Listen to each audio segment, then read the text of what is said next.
Hi, welcome to Flowerstone Frame and Art Studio. This is the month of March. Our gallery is showing the work of Michael Kraniski. Michael's bio and information about his artist statement can be found on our website, www.flowerstonestudio.com. I'm going to tell you a little bit about Michael's artwork. Michael's well known for his abstract paintings and also his landscapes, which he refers to as big sky paintings. There's some things I really like about Michael's paintings that I thought I would take some time and show you. So if you're looking at his show, the first thing obviously you notice is color. Michael has a really good grasp of color. In his abstract works, he says that he doesn't have an idea in mind when he starts them. He just kind of lets it flow. He tries to look at these works as a viewer would, and so as he's creating them, he's automatically creating a composition with color and with the shapes that he uses. And that's one of the things that I really love about Michael, is that if he's doing it in that way, instead of planning out the composition ahead of time, he is a natural at building that composition and the way you read through a painting. And that's just something some people have to plan, some people have to put more work into. Let me show you some things up close in his paintings. His paintings have really thick paint. I think you can see it good through this example. And he often scratches in some shapes and textures into that thick paint. This is paint built up with paint or mediums. This is acrylic on canvas. This whole series here is acrylic. So I did ask him, and he's got a thicker gel medium in here to help with those textures, which just give it that other layer of depth. But I also like his choice of colors is really good. His colors that he puts together in these, they just complement each other really well. They're in the same feeling and mood. I think these paintings would be great for decorating. And then a little bit different from the other paintings that you see here, he has this other one next to it. Well, both of these are a little bit darker. So from here you might not be able to see, but when you get up close, I really hope, yeah. See how you're able to see all these blues and greens in here? Isn't that great? I mean, I'm sorry you're only getting to watch a video of this. I hope you get a chance to come in and see the show, because seeing these paintings up close is just really nice. It's a lot better than seeing it on video, I'm afraid. Okay, so this one has been a few people's favorites, and I think it's a good one to see as we transition into his landscape paintings, because it's got some of the things from the abstract painting as well, with these big, bold areas of color. But I think it's really brave the way he does this, the way he leaves a big part of the painting in almost a solid. I mean, I'm not going to say solid, because some of the things that I love about the landscapes are what's actually in that area. That's not just one color. You might take for granted that it is, and then you get in close and there's so much to see in these paintings. I'll show you. But I love the way he does skies. He says skies are really important to a painting, and they create such a mood, right? So take a look at the skies as we look at his landscape paintings here. Skies and clouds. I mean, I've tried to paint clouds. They're not easy to paint. Let's just put it that way. Tornado coming. This one is called Tornado Coming. I lived in Missouri as a kid, so I kind of get a kick out of this and all that's going on there. I mean, if you look at that tornado forming, the sky darkening, he's got so much movement in that sky. Things blowing around. You could just see that the field is probably blowing around. I'm going to get in close so you can see some of these details. The colors and textures he uses down here in the field. I wonder if over here I kind of feel like things are kind of being pushed over a little bit with that wind. You can see these, just a touch of color that's reflected off the top of these. You feel like that's the light from the sky coming in.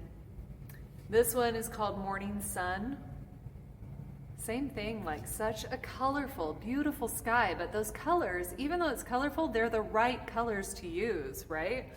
They just all really go together and complement each other. Look at the light reflecting off the bottoms of those clouds. How fun is that? These paintings are oil.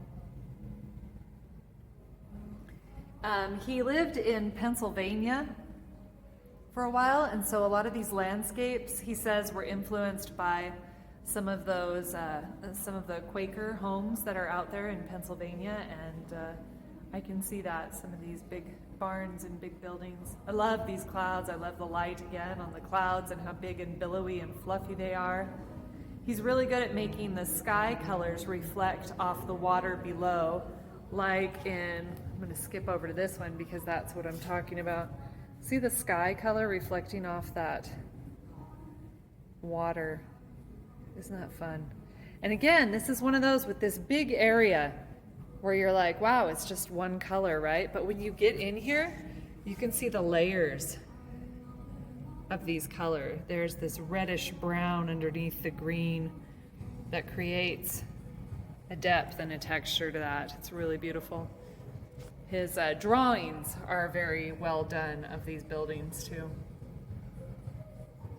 Again, we've got beautiful colors in the sky and the clouds in these, and that rain coming down. Just such a mood to that painting, such a feeling.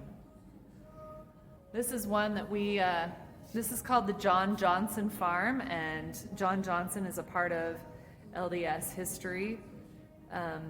So he painted this from images from there, from his visit there. And again, I was talking to somebody about this part of his painting and these trees in the background, and how some of us might think that if we were going to paint trees behind these other trees, they would be painted in just another shade of green. But this is where Michael's understanding of color comes in, and he picked just a really good shade to push those back trees into the haze, into the background, give it more depth. He handled the front of this painting with a lot of texture. Lots of fun. Here's some rain clouds again. This one's called Storm Over the Valley. I think Michael's new to Utah, and we talked about hoping that he finds some inspiration in the Utah landscape, and I think he will. I'd love to see him paint our mountains and the way the light gathers on our mountains and our clouds in his style. That's going to be beautiful. Now this one gets a lot of attention in the gallery. The clouds are so colorful, so vibrant. And then underneath it all, there are these beautiful little trees. Look at these shadows of the trees and the way that they fall. Just tells you exactly where the light source is. And this one orange tree over here, he's not even orange, he's almost red. You know, is he reflecting the light off the clouds? Or are the clouds, you know, reflecting that orange tree? I don't know. We just love this. The other thing I noticed is that I like the way, since this is light coming in underneath these trees, how Michael's reflected that light back up and lightened the color underneath these trees here to make that even lighter. Just such a beautiful touch. Again, those trees in the background here being just the right color. He's so good at this. Now, I'm going to show you almost lastly, I unpacked this one first when I was unwrapping the paintings to go on the wall. And I love this purple horizon line by this simple little house. I hope you can see that gorgeous color of purple that's in there against the yellow. And then as you move down through this painting, if you looked from back there, it's this yellow field in front of this painting. But as you move down closer, you actually see all these wonderful colors and texture in this painting. that are so pretty to look at. Look at all those colors right there. Like all in one spot. That is just beautiful. This one's called Wheat Field. And as I zoom out, you'll see, like that is the field in front of that house. What beauty. And then before I go, I have this miniature painting here. I wanted to show you. This one's called Early Evening, 12 by 10 in acrylic. Really pretty, again, layers through that sky that just give you more color, more dimension, beautiful. This one's called Tornado. And this is what you'll love on this one. So this is a tornado forming. Look at this teeny tiny little barn there. If that's the barn and that's the tornado, you suddenly get the immensity of this scene. Just love that. And then he has a few more smaller acrylics over here. They're 10 by 10s, 12 by 12. This one's called The Cold Atlantic. Love that. And some more of his abstracts. Kids in my art class feel like these ones look like lava. Some of them he gives you a bit more idea of what these pictures are about. And some of them are more abstract. Again, he's got these textures scratched in here. We also have a little folder here, or a box here, with some miniature for him. Some smaller paintings. These are all originals. Original but smaller that he's got. Beautiful work.